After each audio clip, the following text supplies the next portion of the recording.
sits on your tongue for a while. This is a pretty popular one for like a medium spice-ish one. The next three are a little bit rougher. Yeah, like this one, I just made the sauce last night for that. That's a little bit of a rough one, but we'll see how she goes. Yeah. So we've talked about the Dragon's Chamber and the book, and Enspyre. Maybe you could tell people what inspired you to start Enspyre, and what's it all about. So I said after I did the It's okay. It's good. No problem. after I tried to do the coin laundry, we started a internet company. Yep. And we actually, we were having jobs during the day and started running this at night. Okay. Yeah. Right. A lot of people do that. Yeah, a lot of people do that. Yeah. So we needed somebody that could answer our phone calls, right? Because you would send out a quotation at night, maybe. Okay. And of course, you want somebody to call you the next day and saying, "Okay, I want to buy this," right? Yeah. So we started looking for phone answering companies. Okay. And we couldn't find any that we thought were any good. Okay. There were a few, but it was some. like asinine how, no matter what the question that the person on the phone would ask, they would just say, "Well, I'm not sorry, but the boss is not here right now. Can I take a message?" Okay, yeah, that's And the worst. Yeah. So we decided eventually that once we sold that business and we wanted to start something else, we decided to start a phone answering business. Okay, right? And that's what Enspyre is. Yes. That's what Enspyre started being. As. Okay. Right. Okay, So we looked at other countries, US, UK, whatever. That's beautiful. And we saw that companies that answer phone calls for small businesses in other countries were big business. And we're like, and here in Taiwan, we see that no one is doing it well. Okay. And we're like, all right, we have found the niche the here, right? entrepreneur popped Right. up. Yeah. Okay. So that's what we started. We bought the phone system, hired on people, all that stuff. Yep. And we grew up to about 50 customers. And then we just couldn't grow anymore. We couldn't find the customers. Okay. We found out that the majority of Taiwanese bosses did not particularly enjoy outsourcing, right? They wanted to do things themselves. They want to have a secretary that they can see what they are doing, right? Okay. So we had we were like, okay, what do we do here? Like, how do we grow? We have spent all this money. So with the 50 customers was going okay? No, it was still we were still losing money at that point, Okay. and we invested a lot of money in the phone system and all that stuff. Of course. So one of our customers said, "Well, Elias, you don't have enough phone calls to answer because I don't have enough customers, but you have people here sitting waiting to answer phone calls. Can't they help me to, go get some customers? You get more phone calls that you can then answer." It's like, okay, well. Okay. That kind of made sense. It's another business, right? Kind of, and okay. So marketing. We started doing, business to business telemarketing. Okay. Right. Oh, interesting. Okay. This is we've only been in business for maybe 6 months or 8 months or something like that, and we start trying outbound work. Okay. And so that's really where the company took off, right? So. Okay.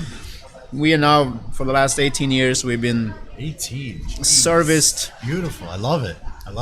Yeah. So my biggest customer is Oracle. The big yes, of course, IT company. Yeah.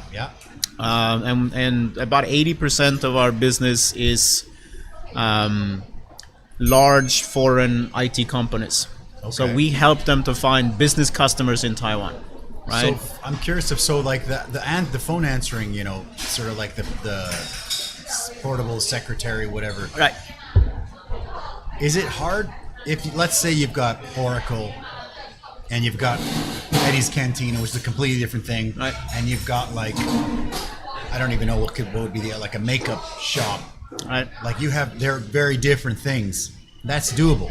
It's doable for us. Yeah, really? Because we are a very process-oriented company. Okay. So first of all, so we still answer phone calls for a few hundred companies, mainly SMEs.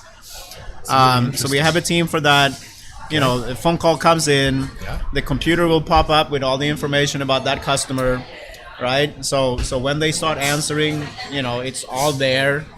They can click. They know exactly where all the information is. Then on the telemarketing side, right? Yeah. So yeah, we do so many things. We have to get on the phone. Hey, my name is Elias. I'm calling from Oracle. I would like to talk to you about this and that. So your staff has to have knowledge of every single company. Yeah, and that's kind of, I would say, is our... That's incredible. I would say our core competency is to know how much we need to know. Okay. Right? So my people are not IT experts. I am not an IT expert. Okay. But we know how to ask our customers the right information. And if they don't know sometimes, we might have to go and look at their websites. We might have to go and actually maybe even research a little bit about, you know, like their competitors or whatever. But we have to, you know, get enough information down, write our script. Yeah. And you know, the beautiful thing is, and most, you know, okay, we always have customers who says, well, my industry is special. It's right? different. Yeah, well, that doesn't work for the restaurant. Right. Just so you know. Yeah. It's going to work. You know, I can understand you can do this, but surely mine is very special. And I understand that. Sure. They might have spent 20 years in this industry. And you get stuck. You get stuck in your old mindset for sure. Yeah, but it's also, and it's also pride, right? I mean, you know, we're coming here. We have never done this before. Yeah. Maybe. And they say, they maybe expect that, well, why should you be able to present this, right? Yeah. But the point is, right, what we are good at is collecting information, writing that script, and kind of knowing after all these years what in that first 10, 20, 30 seconds will make somebody want to talk to us more. Okay. Right? Beautiful. We might have to call the secretary. How do we get the secretary to introduce us to the boss? Right? That's another skill. Sure, okay. Right? None of that has to do with the exact IT skills of what that company is doing. Past the gatekeeper. Right. Yes, okay. Getting that person to want to talk to us, right? We you know, if you know, we want our people to spend more time on the phone with people. Why? Because by having a conversation, by having interaction, you build it. Yeah, people have a chance to learn what we're doing. Okay. Now, if that person starts asking really complicated questions, fantastic, ka-ching. Okay. I'm sorry, that's above my pay grade. Okay. Let me introduce you. You know, I'll have my manager call you in an hour. Okay. Right? Okay. Because that's a sales sign, right? If they if they don't answer because they've done the research and they want specific info. Yeah. Right. Okay. I mean, if they're not interested, they will just say, you know, piss off, right? Yeah. Okay. So, but if they start asking questions and we don't know, right? Which past the, you know, we will of course prepare a lot of Q&A so we can answer many different things. But if it goes beyond that, the key point is to not. That's not scary. That's a good thing. Okay. Right. I love that. Okay. Because when I was thinking about your business and I was like, how, like, let's say 100 companies, how can they know everything about 100 companies? That's crazy. Right. So it makes sense. So on the inbound side, it's all in the database, right? Okay, sure. Hundreds of companies, you know, we got past the 50 eventually. So we have a few hundred companies we answer phone calls for. On the outbound side, on the telemarketing side, you know, we usually do about 30 cases a month. Okay. Right? Okay, nice. And it ranges from maybe 50,000 NT up to $1 million. Okay. You know, it goes a big range. Sure, of course. Okay. Right? Okay. Wow. And then over the last 3 years or so, we have gotten into a lot of digital marketing as well. Okay. And like you know, email lists type deal, email lists, and search engine optimization, Google, Facebook advertising, Facebook you know, ads, things like that. Okay. And the interesting part is that most of our customers end up using 2 or 3 of our departments, right? So great. We'll produce a website and we'll do SEO for them, but then when somebody, you know, goes on a website and they don't want to call, we are the ones to answer the phone calls. It's like those old comedy skits where you're like, hey, can I help you? Well, I've got a guy just for they turn around, put on a different hat. Hey, I'm the IT. That's incredible. Dude, you don't even know. There has been times when somebody on a telemarketing department calls and the other department then starts answering. That's And they're awesome. like, yes, hi, I would like to talk to such and such. And they start talking, and it's like, Michelle? Is Yeah. that you? Oh, hi. That's so fantastic. I love it. Like, hey, let's go for a coffee. Yeah. That's Yeah. great. Yeah. That's so But I cool. mean, you think about it, I mean, the chance that you Yeah. have ever received a phone call from us or call the company that we answer is pretty large. Pretty large. And That's you would never know, And you would never know. right? That's Because, so you know, cool. we 99.999% of the calls we make, we will say we are the customer, right? Okay, sure. Because that's what the customer wants, right? Okay, yeah. You know, Yeah, we of course, are of working course. on their behalf, right? Of course, that makes sense. Yeah, yeah. It's really cool, man. Yeah, and a key point is that the data belongs to the customer, right? So, Okay. because you know, I mean, nowadays with the private information laws, Yeah, yeah, right? yeah, all that So stuff. if I'm calling you and you're giving me your email and that kind of stuff, well, that doesn't belong to Enspyre. It belongs to our customer Sure. because we, Okay. you know, we're doing it on behalf of the customer. Okay, sure, sure. Very cool, man. Yeah. That's a pretty. Let's grab the next one. The next one's gonna be spicier, man. All right, So I'll get go on for that. Yeah, that's made with jalapenos. Usually, yes. There you go. It's gonna get a little hotter. Where's so the let's IKEA meatballs when you need them? yeah. I went to IKEA about 2 weeks ago. We needed to pick something up, and didn't really think about the day because we work every day. And it ended up being a Sunday. Oh, at dinner time. Oh my God! It was Lots of people, huh? packed. And it was crazy because the kitchen was just firing food out, firing meatballs out. They had like really nice equipment, really nice place, and it was just crazy. I stood there watching, and like the kitchen was just bam, bam, bam, bam, and I was like, wow, it's pretty incredible. Have you tried the bread that they have in the stores? They make fresh bread now. I didn't even know that. No, because IKEA is so big. It's like a day trip, you know. Like, so when we go, you know, you go to the top floor, you go down the elevator, you eat. This is what we do. And we go back up, and then we start checking out the bedroom sets, and it takes like an hour, 2 hours just to go through that whole first floor, the top floor, and you just keep getting. There we go. We got you on a little bit. Oh my God. All right, okay. Now we're warming up, right? So we get to the, you know, you go through the floor, and IKEA, the stuff that they do is just, it's so cool, and the way that they're able to make the little rooms and the living rooms, and Right. a couch with a little messy blanket chucked on it, you know, and you're just like, it looks like, hey, that could be my house. Let me buy everything here. It's just fantastic marketing, man. I think IKEA is just next level, and yeah, I don't know, IKEA. I'm a big fan of companies that are doing stuff well. So I think IKEA is a pretty cool place. Yeah. And what they do well, they Yeah. do well. They do well, yeah, for sure. And then you buy the wardrobes and you put them in your room, and it doesn't look as good as it did at IKEA. But it's marketing. I actually got a couple of years ago. I bought this wallet. I don't know if do I have it here.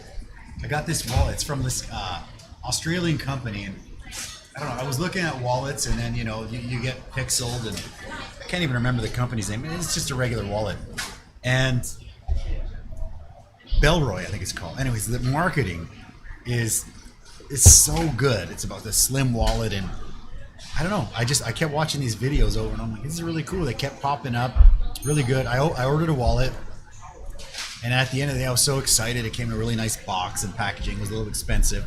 And at the end of the day, you open it up, and it's just a wallet. It's just a regular wallet that yeah, it's slim if you put nothing in it. Right. But once you put your credit cards and your money and whatever in there, yeah, it's just a regular fat wallet. It's crazy. It's crazy how marketing has just evolved so much. I think. Right. Yeah, it's pretty. But I mean, at the end of the day, you need to deliver on. Yeah, sure. No, I'm happy. you're promising, with it. right? I'm happy with it, but I mean, I don't know what kind of idea I thought. I thought I could magically throw my Right. stuff in there and it would still be like this thin. I mean, it's crazy. It's pretty crazy. Yeah. I've seen those ads, right? Yeah, There's like, these the Bellroy, thin yeah. wallet. Like, okay. And you're like, wow, that's cool. Yeah, because my wallet's always so fat. I hate it, and it's not full of money. It's just full of receipts and full of whatever, Right. And I'm like, oh, and then I got it and I put all my stuff in there and it was like, wait a minute. So speaking at IKEA, my company name. Okay. So when I first started the business, I think the first company name we wanted to call it was like something like Office Now or something. Okay. Because at the time, we were going to do answering phone calls, and we kind of wanted to do more like a business center, right? We're gonna, You need another beer, or you're good?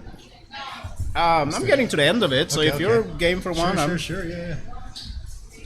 I'll get one over here. Anyway, so Office Now, Yeah, sure. Go ahead.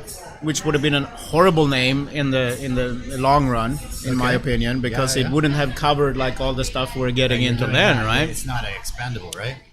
No. But we couldn't get the URL for that. OfficeNow.com wasn't available. No, and somebody wanted like a bunch of money for that back in 2002, right? I've seen that. Yeah. So we had to think about. Hold on 1 second. Yeah. One more long dog, okay? Thanks. Yeah. Just a different one's fine. So need to come up with a new name. Yeah. Right. So. Which is I mean, you know how it is. You want to start something, and you're ready to register, and there is that decision about the company name, which is a small decision and a big decision at the same time, right? Exactly. Yeah. So we sat down and started brainstorming, and I thought about IKEA. Have you ever thought about what IKEA stands for, what it means, what the name it comes from? I have no idea. I just love the colors, the Swedish colors, right? And Right. I have no idea what it means, honestly. So the IK are the initials of the guy who started it, Ingvar Kamprad. Okay. And the EA is the place where he started it. Like Really? there's two villages together Okay. that are like right next to each other. So they kind of have a name as a a joint place, right? Okay. Like Budapest or whatever. Like Okay. anyway. Yeah. So IKEA is So I thought, can I do the same? Well, that's like, what about Elias Ek Taipei ITP? It wasn't a good idea. Okay. And then I took the first names of the initial investors. So we ended up with Sam, Philip, Injun, Ronan, and Elias. Really? Now, the first spelling I tried was rapes. Okay. Yeah, Now that wouldn't be good. That's yeah. No. I think we'll pass on that one. Yeah. Spire wasn't really inspiring either. Sure. I tried it with an EN on it, and it turned out to be like old spellings of the word inspire, like going back like 1,000 years. Okay, So okay. when I started, I if love I the went to name. Google and I typed in Enspyre back 18 years ago, it would pop up sonnets from Tristan and Isolde, and Really? you inspire me for love and glory or whatever. Oh, okay. So that's why we picked that name. That's really cool. No, it's a good name for sure, And- and it's kind of open where you can keep adding, right? Right. Yeah. It's not And- just Office Now. And for a long time, there was only two companies in the whole world that I knew of that were named Enspyre.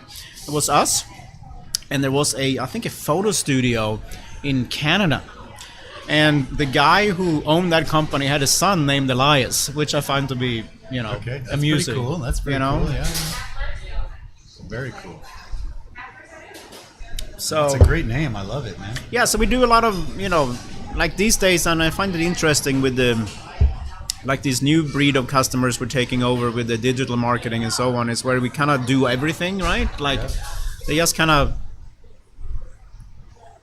do everything, they just give it all to us. So right now we're helping a brand new company, a startup that is doing e-bikes.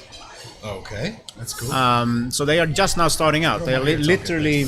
Yeah. All right, take your time. No, you're good. Take your time. You're good. So yeah, they are just now starting out. Like In they Taiwan. literally, E-bike company. yeah. I mean, Okay. it's a Taiwanese. It's pretty cool. Gonna be a Taiwanese company. It's people from Taiwan and a few other countries starting. Literally picked a company name 2 weeks ago. Okay. So we're gonna do the website. We're gonna help them to really create the whole brand. Okay. That's great. All of that. That's very cool. Yeah. And I mean, it's exciting It's cool to be on the cutting edge. All this new stuff happening, you kind of know it before it's happening, right? I think that's really cool. Yeah. Yeah, and trying to be there to see how we can grow that into a proper good business. Very cool. Very cool. Oh, cheers, man. Congrats. Cheers. Congrats on the success. That's really, thanks for coming out. I appreciate it.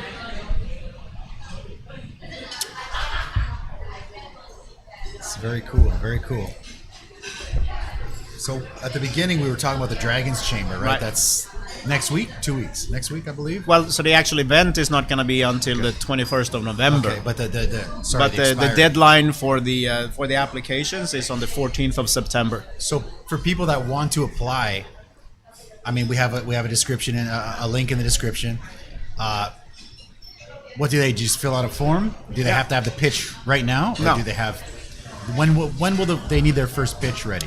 So we're gonna be, as soon as the deadline passes, we will, contact the people who are, as long as their application shows that they have passed the very, very simple, criteria that we have. Okay. You have to be, at least one foreign co-founder.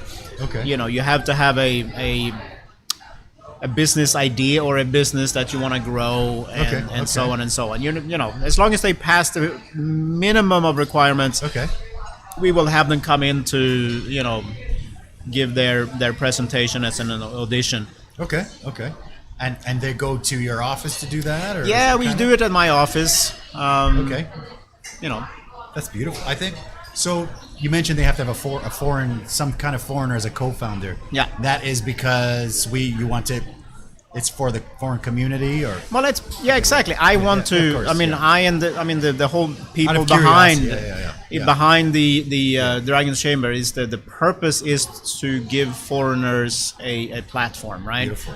I don't know if you have experienced this, but up until a few years ago, when I talked to, let's say, a Taiwanese government person, and I introduced my business, and they would say, "Oh, 外商公司." Okay. A foreign business. It's like, no, we're not a foreign business. We're here, Taipei based. I came from Sweden. Yeah, a foreign business. Yeah, they do that. Yeah, no, I know. Not the foreign business. Yes. We are a Taipei based Taiwan business. I'm from Sweden. Yeah. And about this, at this point in the conversation, they start looking at me like, this guy's crazy. Stupid. He's not negative. A foreign business. It's like, yeah. No, I know what you mean, man. Right. Because I agree. Like I think we have. It's a little bit tougher. It's a little bit tougher for us. Like, for example, what was it? My wife was renewing her cell phone at Taiwan Dagada, right? And mine is at Zhonghua Telecom. So my wife goes in. This is just a little story. She goes in. Hey, we're going to renew my contract, blah, blah, blah. She goes, looks at phones, blah, blah, blah. She picks a phone. And the whole time, they're just looking at me. And I'm like, what's up? And they're just like, oh, which, do you have a phone here? I'm like, yeah, of course. I've been here for like 16, 18 years or whatever it was at the time. And they're just like, okay, well, do you want to, are you with Dagada? I'm like, no, I'm with, Zhonghua Dianxin. And they're just like, well, why don't you switch over to us? And I'm like, well, why? Why should I? And they're, well, because, your wife and blah, blah, blah. I'm like, okay, so what's in it for me? They're like, well, new phone. And they go on their thing. It's cheaper per month and blah, blah, blah.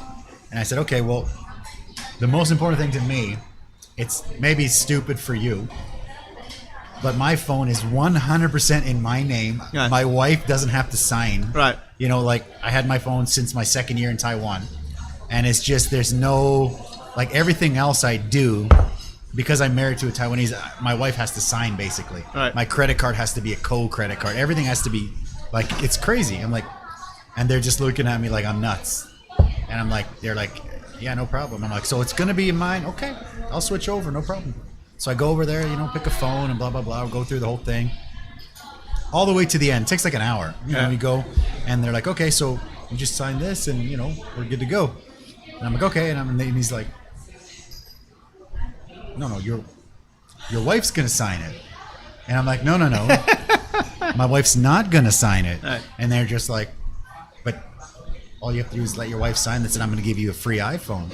And like I already told you like an hour ago, she's not signing for me because I'm not a child. Right. Like, come on. Right. I own my own business. I've been here for, speak the language. I've been here a long time. I got my APRC. And, and I find it silly that just to sign everything for me. And they're just like, but you're going to get a free iPhone. I'm like, okay, you know what? Does she have to sign it? They're like, yeah. I'm like, okay, well, no thank you. And they're just like, they're looking at me like, or they come with you need to pay a $2,000 deposit. I didn't even get anything like that, man. I just got like, no, your wife has to sign. And I'm like, well, when do I get that back? Well, when you cancel the contract. So it's like, well, I'm going to be here for the rest of my life. Yeah, exactly. So never. No, sorry, don't accept that. So you know, that's when you go to somebody else. And thankfully, you know, there are other vendors that are not going to mess with you. Right? For sure. It was just like, it was the same situation where they're like, but I'm giving you a free iPhone. Right. All you have to do is tell your wife to sign this. And I'm like, no, I already told you she's not signing for me because I'm not a child. Right. I have one thing that's 100% mine. Right. And it's stupid and silly, but I would like to keep that in my own name. You know, like it's just like on principle. Come on. And I mean, it's silly, I would say, this whole situation, I mean, with the legal issues and all of that stuff. I mean, I'm sure they've got burned somewhere down the line. That's why it's like that. I'm guessing. I don't know. There are so many assumptions, okay? I don't know. I'm just guessing because why could it be this way? I have been extremely lucky that I have been invited many times by government to give my opinion on things. Like when they have new laws coming up. Okay. I quite often get invited to like, give my opinion on how is this for a foreigner? You know, is this good for a foreigner? Whatever. I've been to the legislator quite a few times. All of us. That's beautiful. And the key point is that, you know, go back 10 years, they never did that, right? Okay, they never did that. Like for example, when they came out with the ARC number system that we all hate, if they had asked a foreigner, you know, somebody would probably have come up with a question and said, well, so does it mean that I can use this everywhere? And they would have said, of course not. Of course not. And we would have said, well, then don't bother, right? Yeah, exactly. You know, I don't care about the iPhone. Don't bother. Exactly. I don't care about the iPhone. Keep it. Right. I'm happy with my crappy whatever. But there have been quite a few of those times. Okay, so I have a chance to give a foreigner's perspective. I'm not the only foreigner. I mean, there's others that get invited, but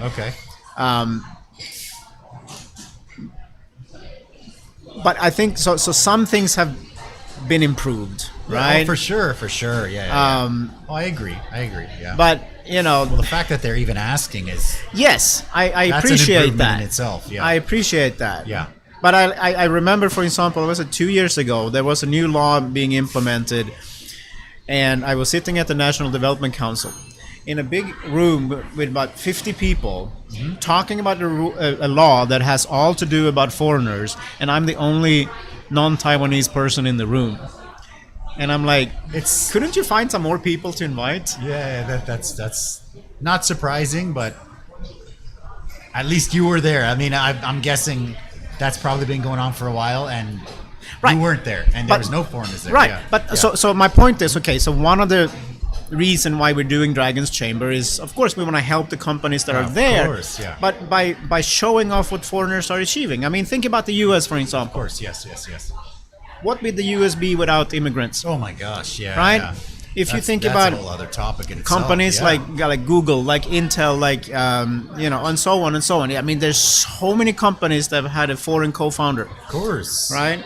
Or you look at just companies like YouTube, for example, with you know, we call him a Taiwanese co-founder, right? Somebody who was born in Taiwan, went to the U.S., became a citizen, and he co-founded YouTube. I didn't even know that, man. Wow. Okay. Well, there you go. Cool. Okay, there you go. Okay, beautiful. I didn't know that. So. Then I usually ask, because I give these presentations to government people or whatever. So after I like tell them about this, you know, how important immigrants are, you know, in the U.S. and all these companies that they all know, right? Yeah. So what about Taiwan, right? Yeah. Who do you know in Taiwan? There's foreigners that started business, and I usually get one of two answers. I get the teacher complete or restaurant. No. I asked them, do you know any foreigners that have started the business here? And I get two answers. Either I get crickets, right, complete quiet, sure, or I said, well, I know you, Elias. Okay. Well, you met me, you know, 30 minutes ago, but thanks for playing. Yeah, okay. Okay. But the whole point is, okay, if we want the laws and the regulations to improve, we have to prove to Taiwan that we are contributing, that we are making stuff happen. That's fair, yeah. And obviously we are. Obviously, foreigners of all kinds from everywhere are contributing to this society in so many different ways. I agree, yeah. Right? Yeah. But if we are not... Yeah, we gotta put it in the face. We have to do that. Yeah, for sure. I agree with that. Okay. Right? So that's what we're doing, right? That's the whole point. That's what you're doing here, and that's trying to, for sure. Yeah. So, for example, there's a Swedish dude that came here in the late 80s and started a company located in Taiwan that has 3,500 employees. Wow. Really? Yeah. That's crazy. Oh and, my gosh. You know, I've never even heard of that. Scandinavian Health Group. So, you know, very cool. As far as I know, he's, you know, the foreigner that have, you know, the biggest big. Workforce. That's very big. But I know a few others that at least have employee counts in the hundreds. You know, they own factories and stuff like that. So I mean, there is a lot of cool stuff happening, right? I agree. Taiwan has a lot of cool stuff, and it's a great place, and there's cool people doing cool. I mean, again, with the podcast, the whole point was just to share the stories of people that are doing cool stuff, and we're trying to build stuff here, and that's really it, you know. And also to encourage more people to do stuff, right? Exactly. Encourage more people to do stuff. I mean, me being a restaurant owner, I always get people always ask me, you know, for food distributors or for advice or for whatever, and I'm like, I'm an open book, whatever you guys want. You know, I've even had another Mexican restaurant downtown. All their friends of mine. I had them on the show. We were chatting about their restaurant. We're just chatting about. We're really like, okay, it's a competitor restaurant, but I mean it's Mexican food. There's not that many. I mean, really, like, I think when I was new, if maybe there was something new that opened up another Mexican place, I would kind of like feel a bit nervous. Like a friend of mine was just telling me, I was doing a class the other day, and he's like, oh, you know, I heard there's a new taco guy opening downtown. And I'm like, hey, cool. Yep. If he needs tortillas, man, give him my number. It's most a likely completely different thing. Opens up the market more than anything, right? Yeah, you know, it's not like, oh my, like when you're new, you're kind of like, oh my gosh. Right. But actually, no, I mean, the more the better, right? Right. I mean, like over there, there's 3 Indian restaurants like next to each other, and they're all busy. Right. They're all a little bit different, but they're all good. Right. And it's like, when I want Indian food, I start to think, well, I'm going to go on Indian Street and get Indian food. Right. So really, it's Plus, and I mean, this kind of goes back to the Dragon's Chamber again. Yeah.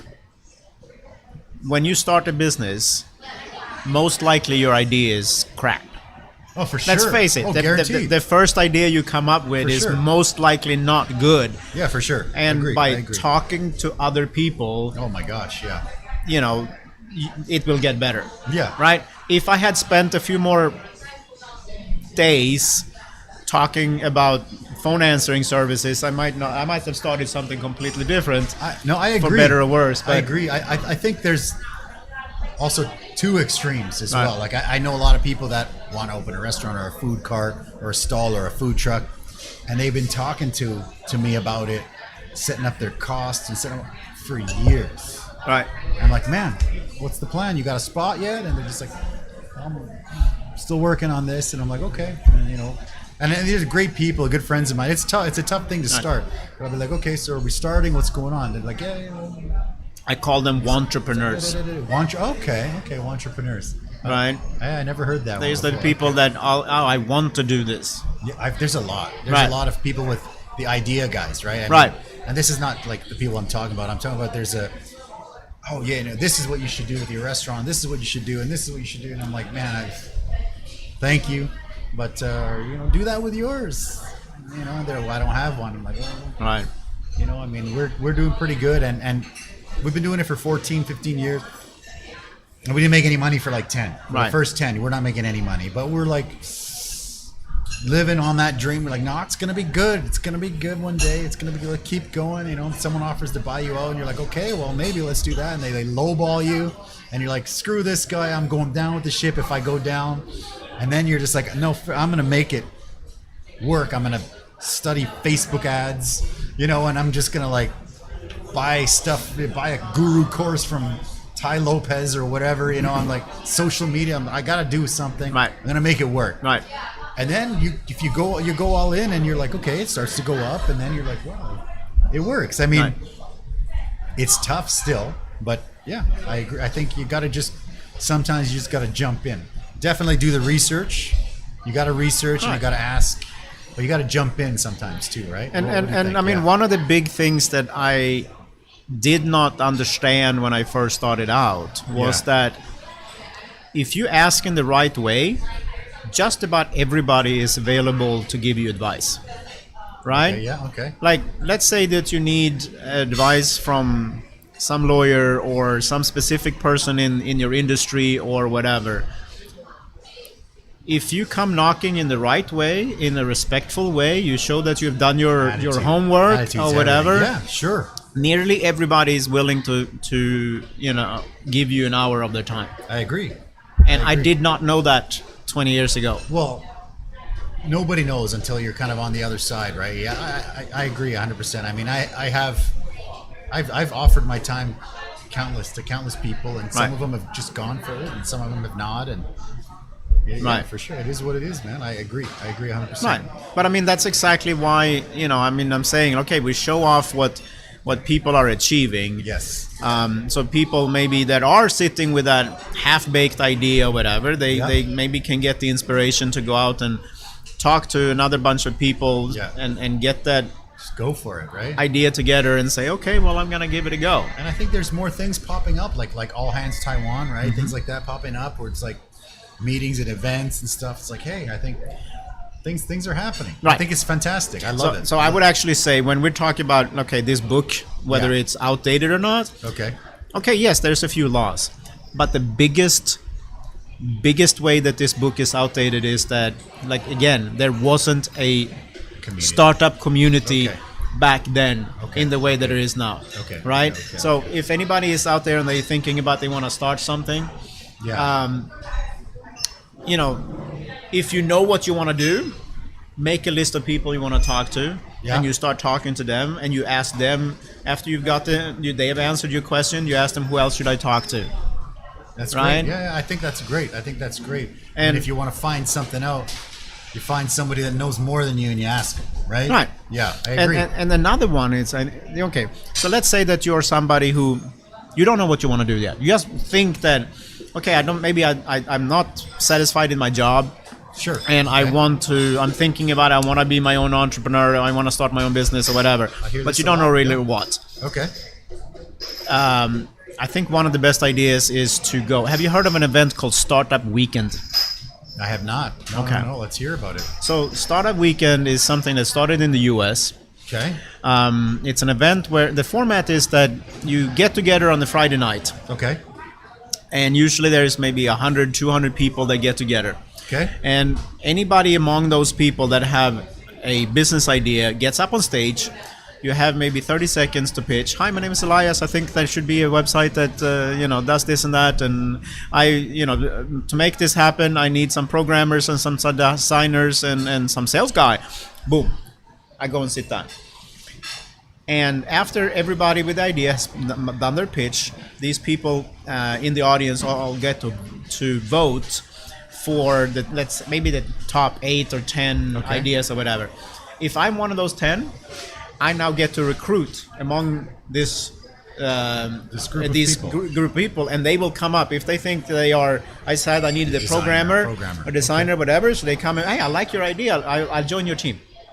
And then this team will spend the rest of the weekend until Sunday night actually developing this business. Oh my gosh. And on Sunday night, you get up in front of a panel of investors and entrepreneurs, and you show what you've done. And I'm telling you, oh my God, that's a beautiful idea. 54 hours, the stuff that people are achieving in 54 hours. I have seen people have actually gotten like sales. They have built apps. They have built websites that take, credit cards. It's amazing what you can do if you're a group of people and you work really flat out until Sunday night, right? Wow. And again, I was one of the first organizers of these events in Taiwan back when, and now there are other people doing it. There's actually one coming up next week. Okay. So if there are people out there who are like, yeah, I kind of want to be an entrepreneur, but I don't know, or I want to find a co-founder, but I don't know anybody else. Well, that's the kind of way where you go for 54 hours and kind of in a gamified way, you get to try being an entrepreneur. Wow, that's pretty cool. And you want to plug it? What is it called? Startup Weekend. Startup Weekend. Okay, that's the one that's coming up. Yeah, I mean that's the name of this event. Okay. And there's gonna be, they always have mentors on hand, right? Okay. So there's always gonna be like. That's gonna be fun to be one of the mentors and just check it out. Hey, that too. I would imagine. That too. Yeah, that's really cool. Wow. I love that. I love those. Any of these kind of ideas, I love it. I love that stuff. It's fantastic, man. You know, it might not be as fantastic this next wing, brother. This next one is going to be a little bit rougher, I think. So I'm going to be honest with you. The jalapeno one was... It was rough, yeah? Rough? Like, that's not the word for it, but it was spicy. Okay. It was spicy, sure. It took me a while to knock that one down. Okay.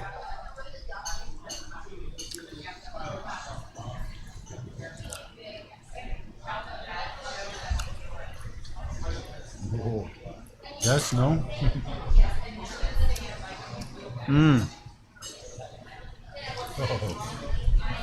When I was tasting this one to check the salt level and stuff, I was like, oh, yesterday was rough. It's a little bit more mild on chicken, so that's good. So when you get to people pitching, who's judging? Like, is there a panel of judges? Is it a panel of angel investors? Is it always the same people, or is it investors looking to invest in something? Or yeah. And how do you find the last 4 years? I've been one of the dragons every year. Sure. Okay. So I am the. That one was a bit. It's a little rough. That's with the milk. Actually, we have horchata as well here. What is this? This is horchata. This is like a Mexican drink. It's made with rice water, a little bit of milk, cinnamon, sugar, vanilla. Nice. Yeah, it's a pretty traditional Mexican drink. Oh my. The roll was a tough one. The last two are a little rough. Yeah. Oh, that's a tough one. Yeah. Hell. Yeah, just don't touch your eyes. That's 2 rules. Don't bang the table. Don't touch your eyes. That's it. So we have four dragons, right? Mm-hmm. I have been one the last 4 years. Beautiful. Another one that has been with us, I think, the last 3 years is Revital. Okay. She's a female entrepreneur from Israel. She's very experienced. Her business is to help foreign IT companies to get started, I think in Taiwan, Korea, China, this area. Cool, okay, like that. Yeah. So she's very, very experienced. Nice. And then last year we had, we usually have like one, really VC, right? A venture capitalist, like somebody whose like job it is to be an investor, right? Yep. Okay. Is this always the same? And you change this one a lot, or they usually change. Okay. Of course, it's also a little bit about availability and so on. And then last year we had Etienne Marais. Oh yeah, sure. Of course, yeah, he's a fantastic restaurant guy. Yeah. The South African sausage guy, right? Yeah. Yeah, for sure. He lives in Shinju, I think. Right? Yeah. Great guy, yeah. So I don't know exactly who we're gonna get this year. Okay. We'll see. But yeah, we try to have, like I said, a couple of VCs and experienced entrepreneurs. So you said you got 4, right? 4. So do you ever get it to where people are not agreeing? It's like two people are saying, well, I think this guy, and the other 2 are saying, well, maybe I think that guy. Is there any kind of a disagreement ever? Or? I mean, when we are listening, we take, we have like, I forget now, 8 or 10 like categories. Okay. So we write down like a number from 1 to 10 for each one of these categories.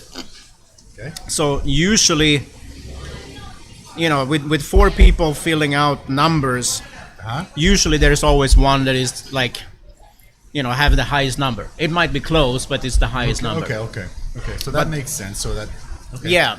Now there has been situations where we are discussing it, and maybe based on discussion we're still maybe making some adjustments or whatever. But so far we haven't had like a situation where maybe two people are like really championing one, and two are like really championing another. Okay. It's Yeah, no, that's cool. I mean, I definitely want to go check it out this year. I think it'll be a good fun, and I've actually wanted to go.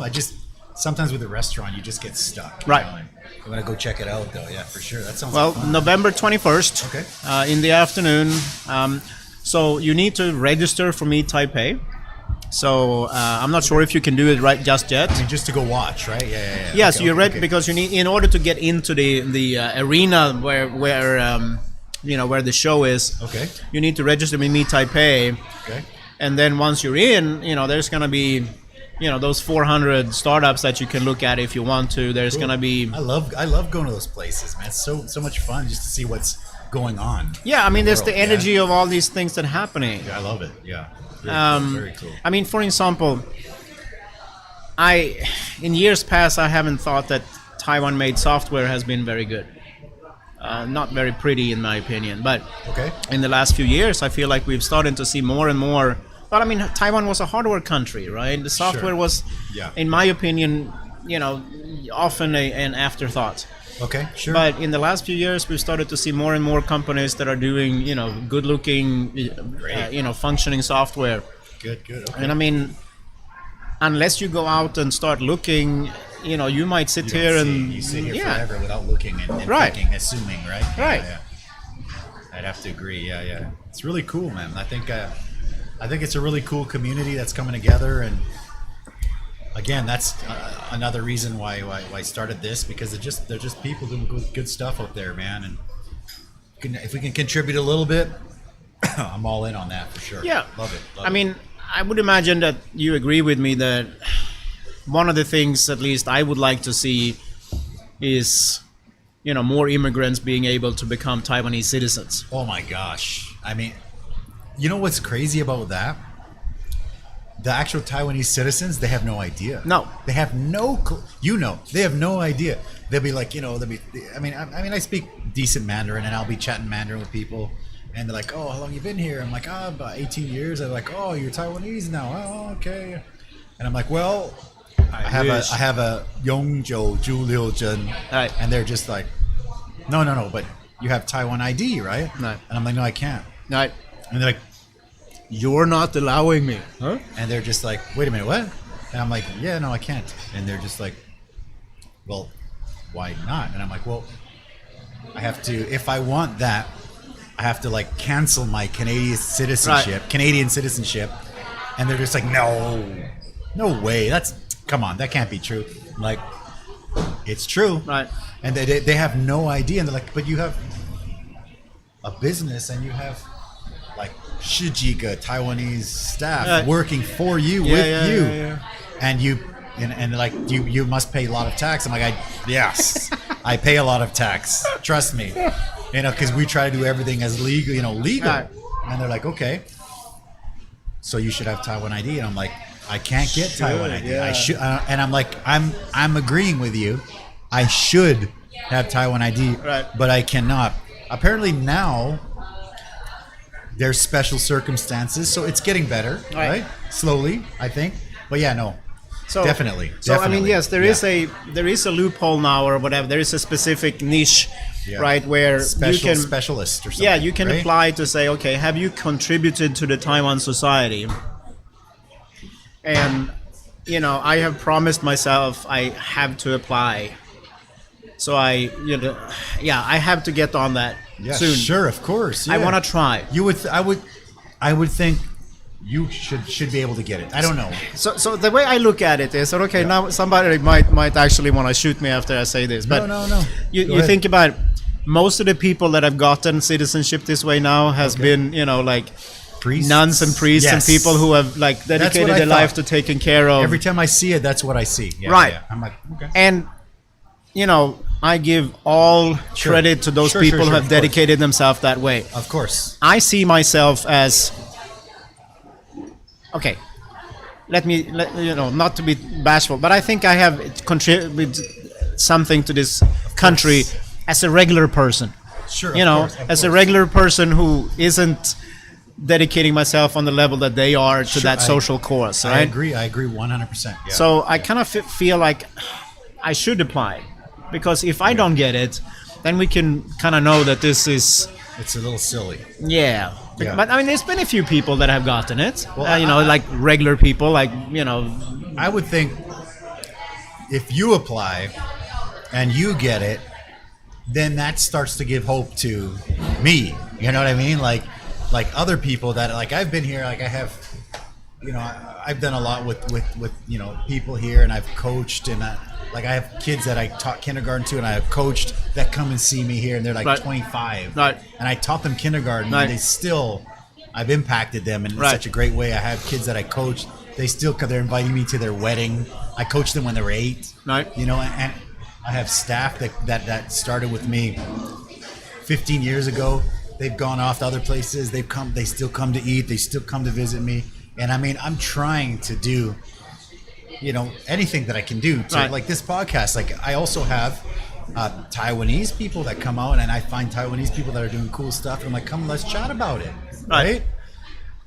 So, I mean, if somebody like you applies and gets it, then, like, I right now, I wouldn't even think of applying. Like, I'd be like a restaurant guy. Right? I don't know. But I mean, I would think somebody like you I don't know. I would think that if you got it, then I would be like, okay, maybe I'll apply someday. Right. I mean, I there was a guy who contacted me a few weeks ago. Okay. And he said he had tried to apply, and he was rejected.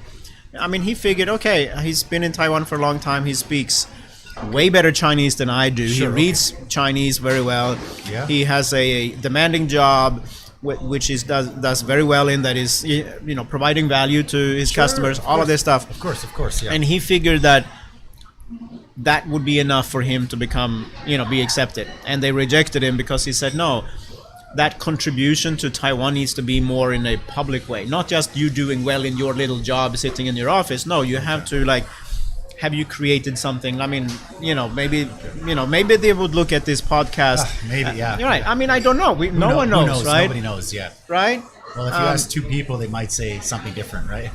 we don't know. Tough. Yeah. But Actually, when I heard about this, the first person I thought of was you. I thought, okay, I bet you Elias is going to apply, and I think he'll get it. I do feel like I should. Applying is you're kind of applying for all of us. Yeah, there's that weight on your shoulders. We don't know, but I mean, I'm just kidding. Nevertheless, the truth of the matter is that we shouldn't have to go the mini door. It should just be you've lived here for long enough. I mean, I try to think of both sides, and it's a tough one on this one. I thought, okay, maybe the credit card, maybe somebody got burned. I don't know, right? I have no idea. I'm just trying to think of. I mean, for me. Thinking just from my perspective is ridiculous. Right. I've been here I'm 42. I've been here for almost 20 years. I've been here almost half my life. Right. All of my adult life. Right. Like my adult life, I came here when I was 23. So I don't even know what it is to be an adult in Canada or Mexico or anywhere else. Right. I know what it's like to be an adult here because this is where I live. Right. But I mean, here's the thing. I don't know what it is. I have credit cards in my own name with 4 Taiwanese banks. Really? Okay. See, okay. Oh. Go. Milestone of my life happened earlier this year. Okay. When my wife took out the bank loan and they allowed me to be the guarantor. Really? Aha. Okay. Wow. Wow. Actually, my wife's company took out the bank loan. And I was allowed to be a guarantor. And then later, my business, Enspyre, we applied for a bank loan. Sure. And me as the Futsaran, I'm the guarantor of that. And no one was batting an eye about me being a foreigner in that. Really? Yes. So, I mean, if things are getting better, right? If I tell this story to somebody back home, they're like, what do you mean? Like, getting a bank loan is somehow emotionally important to you? No, for sure. Yeah, it is. Keeping your phone number in your own name. That's important to you. You could have got a free iPhone, dummy. Yeah. I haven't applied for a credit card in a long time, to be honest. But I mean, So I just give up. I mean, So- not give up, but it's like you accept it. You're like, this is kind of dumb. right. But I know sometimes it is what it is. Right? So over the years, I have this dream Okay. about finding a Taiwanese bank that would open up a special office just for foreign residents. And not only do I want them to, I want them to open up this office, I want them to staff it with enough English speakers that if one would leave, there's still a few left. And that would be my wish. Now, if they don't want to staff it with English speakers, that's fine too, because at the end of the day, the reason why foreigners have problem getting a credit card doesn't have to do with language, right? No, for sure it's not. It's not a language issue, Yeah. right? What I would like to do, and this is my dream, is that this bank would allow me to come in and do some training for them.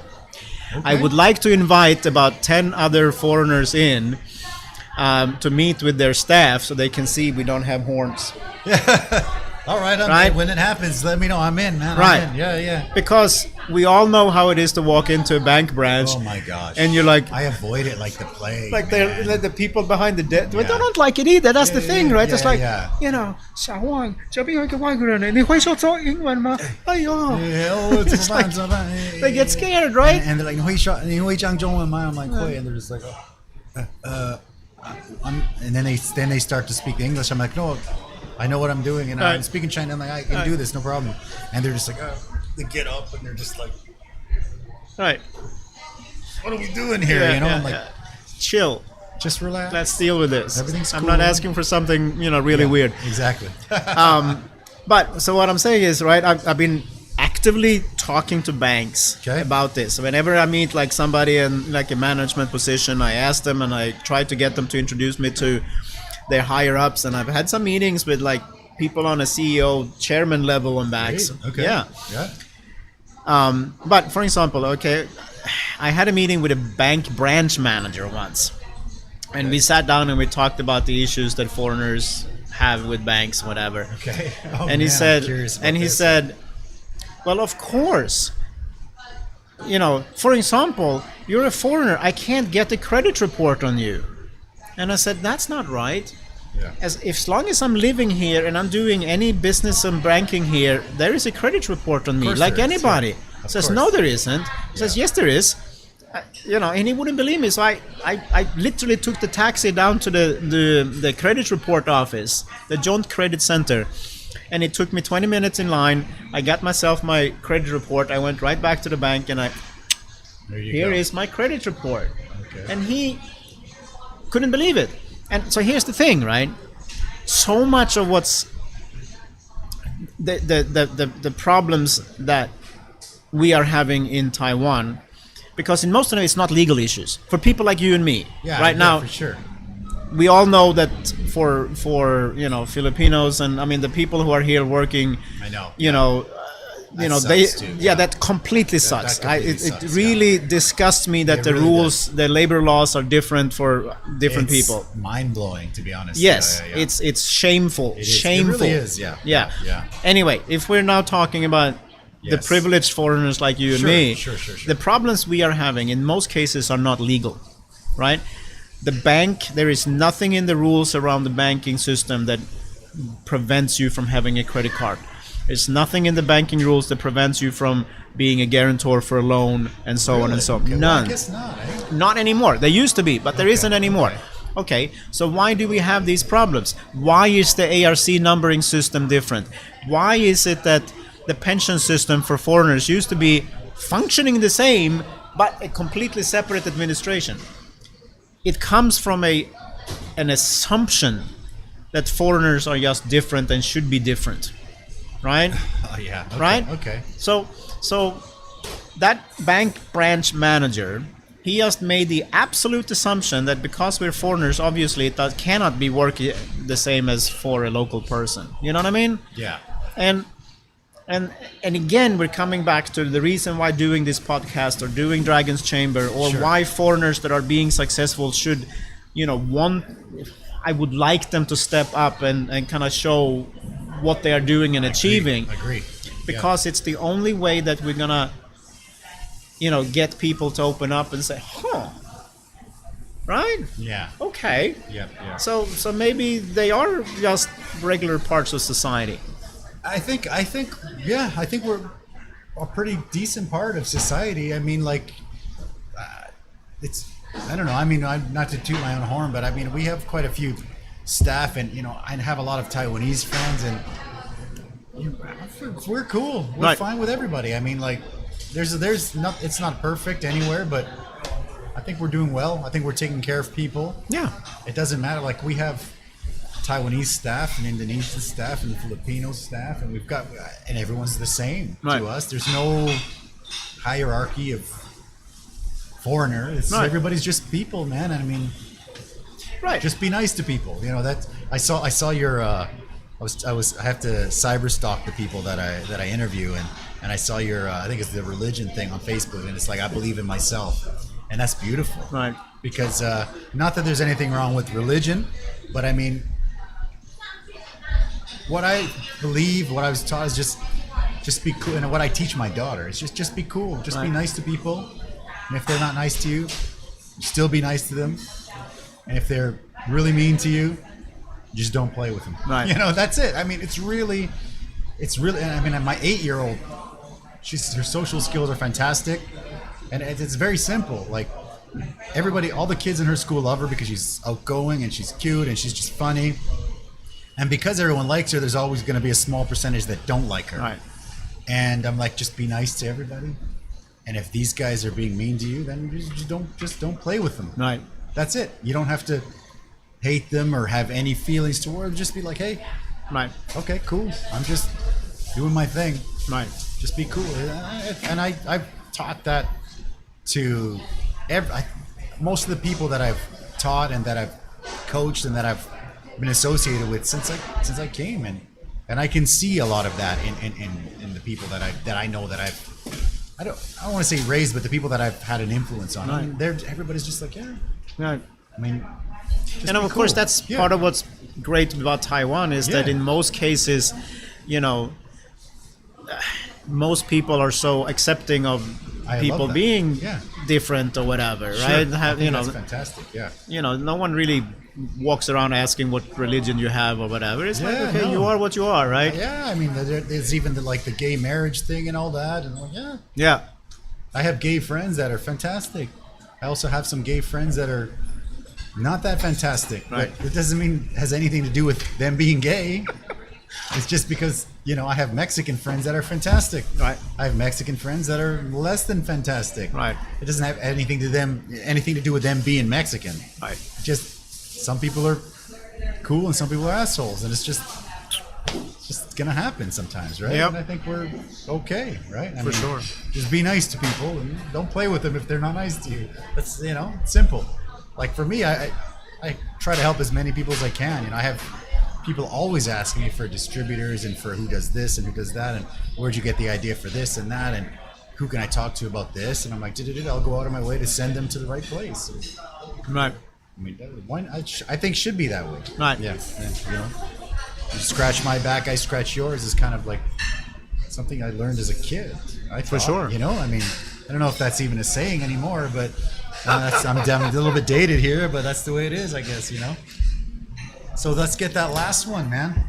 You ready for the last one? Holy shit. I mean, you see, I must admit, I chickened out after half. No problem, man. You are not the first. But I will take a swig at this one, too. Take one. Yeah, there you go, brother. Well, you made it all the way to the end, my man. Appreciate it. Cheers. Thank you so much. I can't wait to check out the Dragon's Chamber.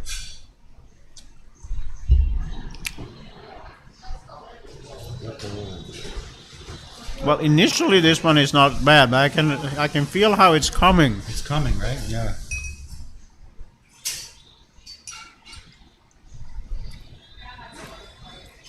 So how do you're working? You have so much on your plate, right? Yeah. How do you manage your time? How do you juggle? There's also the pack. You're over the pack for a little bit, right?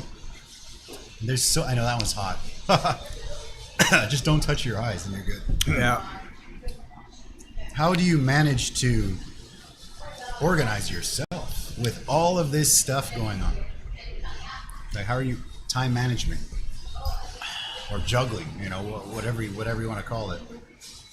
Well, first of all, I'm not alone, right? Okay, I have, fantastic colleagues. Okay. That are making so much happening. I've been very fortunate. Many years ago, we hired a guy who became our general manager for Enspyre, and he's taking care of that big part of the burden of running the company. Beautiful. And stuff like that. But I think honestly, the fact that I could not speak Chinese when I started Enspyre meant that from day one I had to be a little bit hands off. I mean, to use the analogy of I didn't know how to cook, right? Okay, sure. Right? Yeah, I mean, understand, yeah. I'm not on the phone. Yeah. I'm not answering or making phone calls at that time. Okay. I mean, maybe now I could, but I wouldn't. Yeah, for sure. Of course. Yeah. So that's one thing. And then the other one is just, really trying to, really maintain your schedule and thinking clearly. You have time. One thing after everything. another, getting it done. That's a hot one, yeah. Yeah, this one really burns on the tongue, yeah? It's not an enjoyable one, that one, for sure. Yeah. So yeah, no, that's it for me. I mean, I make to-do lists, and I think very clearly about what needs to be done when. Okay. I think I'm pretty good at concentrating when I'm doing one thing to concentrate on that. Do you recommend, like, for me, I also have, a lot on the plate, and do you recommend do one thing till it's done and then start the next thing and then start the next thing, or it's kind of like pick at everything a little bit, or what's your secret for that?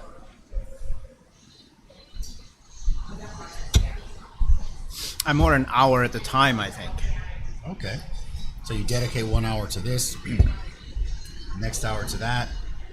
Okay. And how do you keep yourself mentally like there? Because that's a lot of pressure, all this stuff you're doing, a lot of stress. I mean, you're used to it now, but well, I tell you what, it's easy to run yourself down like that. Being busy doesn't get me down. Now,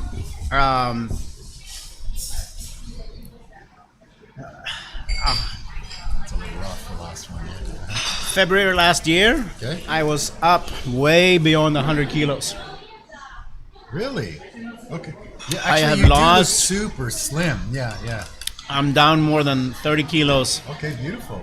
since beginning of last year. So what have you been doing? Fasting or exercising? But or first of all, it's a diet? question of why did I get that in the first place? Okay. Well, yeah. So I got myself into some things that wasn't just about being busy, but was just emotionally stressful. And I'm a stress eater. Okay. Right? Okay. I love it. I love So- the stress eater. Okay. Yeah. I mean, some people, when they get stressed, they just stop eating, right? That's some people. I understand, I'm a stress eater. Stress eater. Well- Okay. So I ended up big, Okay. real big. Okay. And yeah, at the beginning of last year, I just kind of came to the conclusion that, okay, why the heck am I letting these situations getting to me to where I'm like threatening Now my it's own affect- health? now it's And I mean, affecting like, your this health. is not good, right? Yeah.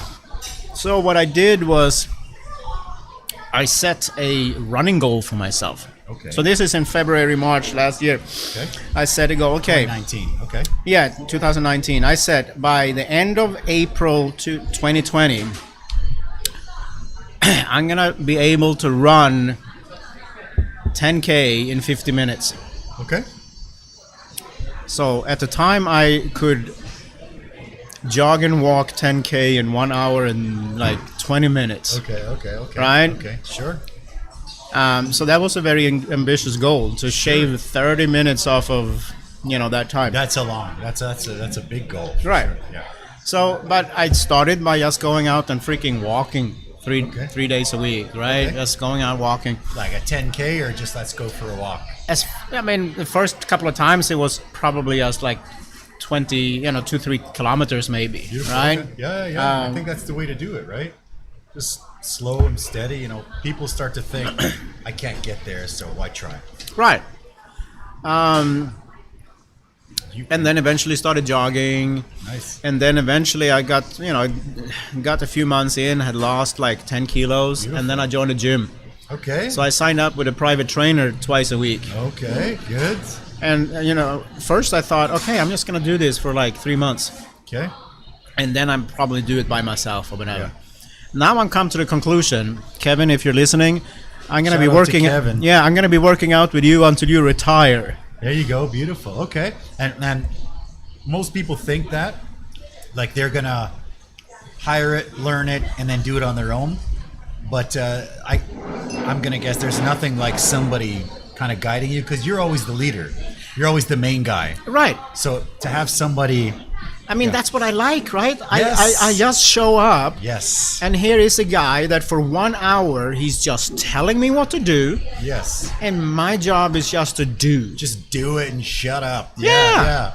That's great. Absolutely. I love it. It's and, nice. But I don't need to plan anything. I don't need to think refreshing. ahead. I don't need to have any to-do list for this. Yes. I just show up and I just do.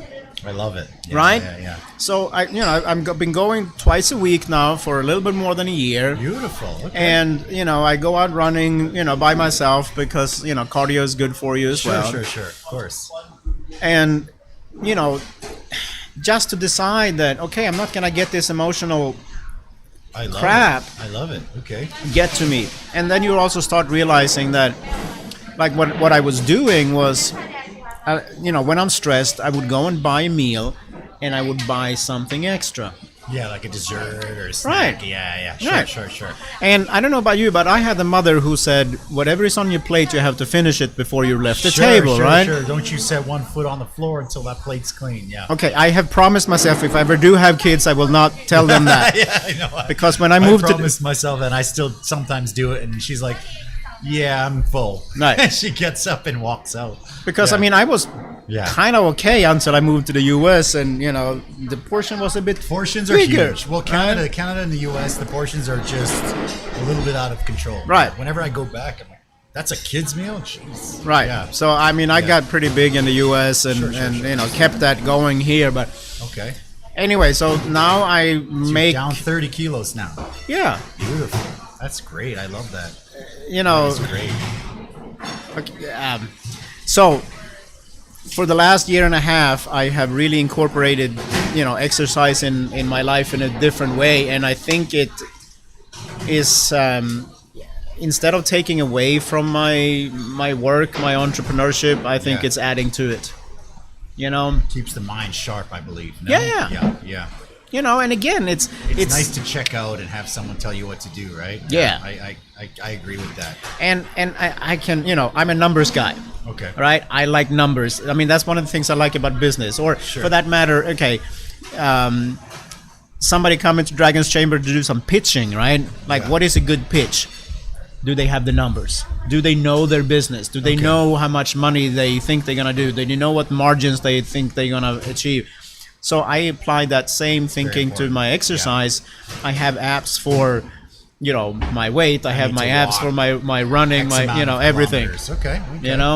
That's really cool. That's a beautiful story, man. I love that. So congrats on that, because that's also a tough thing to do. It's very tough. And we as entrepreneurs, before we get into that, we feel like I've always been an athlete my whole life and always been in shape until maybe the last 5 or 6 years, and I had my daughter, and then you kind of put yourself on the back burner, and I've definitely gained a lot of weight since this doing it, and I don't eat very much. It's just because I'm busy and I don't eat, and then I go home and I'm like, I'm hungry, right. And then I eat, and then I go to bed.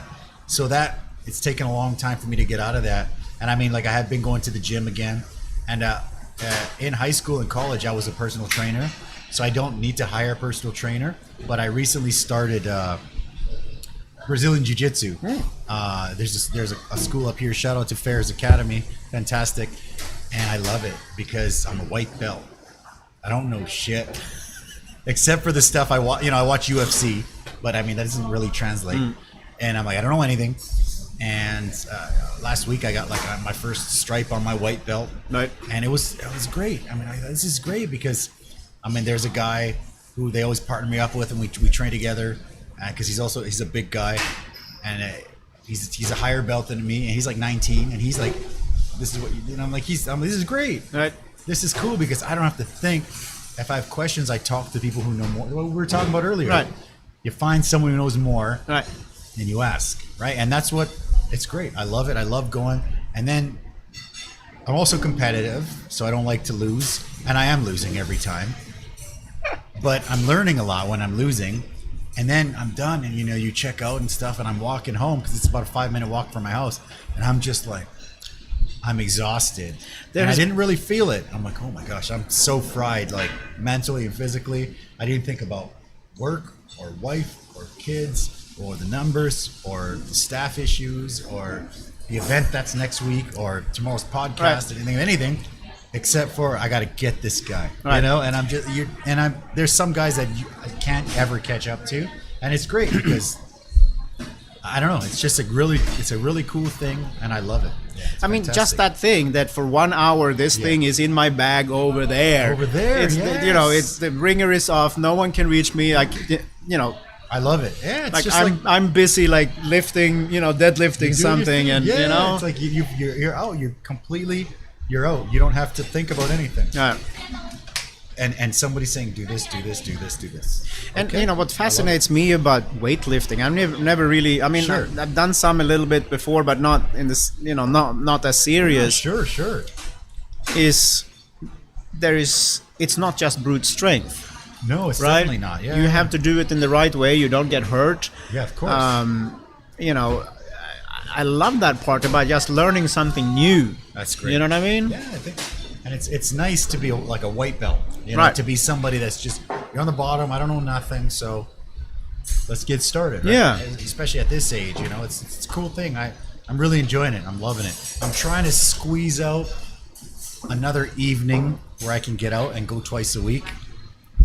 We'll see. Because mornings are easier for me because I get up early, I take my daughter to school, and then I've got this block of, I don't have to open the kitchen. I don't have to, maybe sometimes I don't have to come for lunch. But evenings are usually pretty crazy. Right. And I kind of have to be around-ish at least. And the classes are in the evening. So I'm trying to squeeze out another one. Nah, Get there. you We'll get need there. to make sure to make that happen. Yeah. I mean, that's the thing, One right? more. You got to make it happen, right? Sure. Yeah. I agree. I mean, just like you're making time for this. I mean, Yes, this is cool. for sure, man.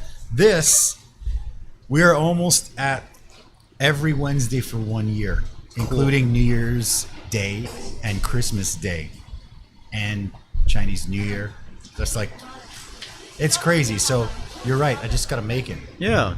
Yeah. I so mean, pick and that's one the more funny day. part, right? Is It's that not that hard to do. at the end of the day, Yeah. things that you have to do, Yeah. you make time for it, right? Yeah, I agree. So Yeah, at the end of the day, most of these things, can I have time for this? Well, yeah, if it was important enough, really. Yeah. Just you wouldn't do have time it. for it. Yeah, it's true. It's true. Beautiful. If You it's know? important enough, make time for it, man. I love it. How you feeling? Well, Okay. I took No, a that's bite out of okay. that, Hey, some but people I don't ain't gonna even- finish the rest of it. Don't even. Yeah. It's all good. Hey, you have to have a couple killers at the end, right? Yeah. You have to have that, or else people come in and they're like, that was nothing. Yeah. No. I mean, when I thought it was just the first. You were like, psst, Yeah, that was like, peanuts. That was just like, I'm having beers. what is that? No, yeah. So I hope other people are coming here and trying this the challenge. last couple are rough, yeah. So we made it all the way to the end. It was fantastic chatting with you. Do you have anything you want to add to the end before we cut it off? I mean, like any tips? Anyone that wants to find you or wants to do Dragon's Chamber, or any tips? Anything you want to add? Well, okay. So first of all, I mean, again, if there are foreigners out there that are doing a business, whether maybe it's just a really a business plan right now. They haven't started yet. Okay. Or they might have been in business in 5 years, but they are wanting to grow. Sure. Either one of these type of people Okay. could apply for Dragon's Chamber. Okay, great. So- I thought it was just for new. Beautiful. No, Okay. I mean, you take Alex Alex, you know, been Monster around for a Pizza. long He had time, been yeah. he'd been in business for a while, but now he wanted to grow and you know, do I the mean, frozen it pizza wasn't and just that he wanted to factory, start right? up his factory, but once you have bigger production, you also need to sell it, right? So Yeah, you need to have sure, ideas of about course. how do you do your marketing and so on. Of course. Yeah. So anybody on these two categories, please go to dragonschambertaiwan.com and consider to apply before September 14. I think even if you're not sure, just do it. Apply. Yeah, we might not yeah. accept you, but it you know okay. could Who be cares? Just give it a shot. Yeah, it's worth a try. Yeah. And the other one I would say is, you know, if you're the kind of person who is just sitting around like wondering, maybe should I go for you it? know, start something or whatever. I mean, I don't know. Life is kind of short. You Life know, is short, man. You know, don't wait too long. I remember carrying my little girl around like it's just a big little sack of human, and now she's 8 years old, and she's like, hey, you know, she plays a video game online, telling you what to do. And there's like there's a virtual currency, and she's like, can you buy me some Robux? I'm like, what? And I have to go in and be like, okay, I'll play this video game, and I'm like, oh, so it's like you put real money in, and you get like a virtual currency to buy like clothes for your character in the game, and I'm like, wow, okay. Damn. Yeah. So I know sometimes I'll be like, okay, let's do it. Right. And I'll get and play the game with her. I'm like, okay. So that's what I'm try it saying. out, Yeah, yeah. life is short, goes, man. It's goes short. So you know, if people are out there, they are thinking about wanting to be an entrepreneur, just start educating yourself. Start talking to people. Start reaching out to people who have done it. And again, if you are, you know, doing it in the right way, respectful, and you know, treat them to a good meal with some spicy wings, maybe. Yeah, take them for a coffee, for a beer, whatever. Yeah. And a great place to start, I believe, is also getting this book. I wish that when I started, that a book like this was available because, yeah, I mean, I really had to trial and error for years, and it was like, what? Yeah. Like I said, the guy ripping up my application for a business license, he's like, you don't need that. But then, you know, a couple months went by, and sanitary bureau showed up, and they're like, yeah, we're checking out, we're randomly checking everyone, and I'm like, okay, what happened? We get reported or something? Yeah, randomly. Randomly. So, okay, what happened? Yeah, but we had our license at the time, so no problem. If we didn't, I'm not sure what would have happened. Right, and I've heard that story so many times. People say, I'm so glad I went all the way with the legal. Yeah, it's not expensive. Yeah. I don't know the price, but I remember it's quite cheap. Yeah, it's well worth it. It's well worth it that's for sure. Yeah, write that in as part of your investment. Yeah. Right on, guys. Thank you guys for checking out the show. If you want to find this guy, all of his links are in the description. Apply for the Dragon's Chamber. If you're an entrepreneur or you're thinking about doing it, what's the worst that can happen? You try, maybe you don't get in. What's the best that could happen? You do get in. They point you in the right direction. It could be fantastic. Thank you so much for coming. I appreciate it. Thank you guys for watching. We'll see you guys next week. Right on. Bye-bye.